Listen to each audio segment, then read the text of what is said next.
You said at the weekend that you're starting to think that Brexit may not happen. Hasn't the Brexit horse already bolted the barn?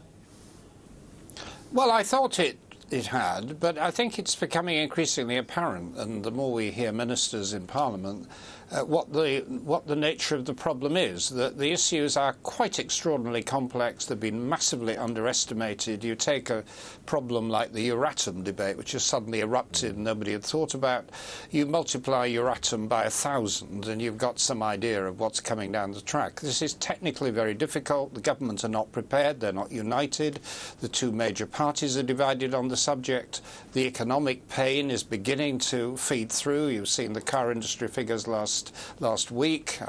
Economic consumption is slowing down, and I wasn't saying right or wrong. I was simply making a prediction. I was putting my reputation as Mystic Meg at some in some danger. But I think the risks of the likelihood of this not happening are mounting by the day.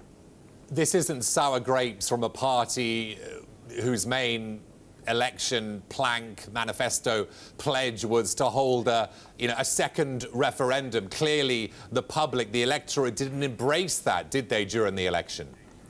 Well, it's certainly not sour. I'm pretty optimistic about the political future of my party and the country. But you are right that in the general election, that particular proposition didn't fly, and I think it didn't fly because people thought we were talking about rerunning the last referendum. And what we're saying is that at the end of the Brexit negotiations, when we're clear whether there is a deal, whether it's a bad deal or a good deal or no deal at all, the public should have an opportunity to pass judgment as whether it is acceptable or not.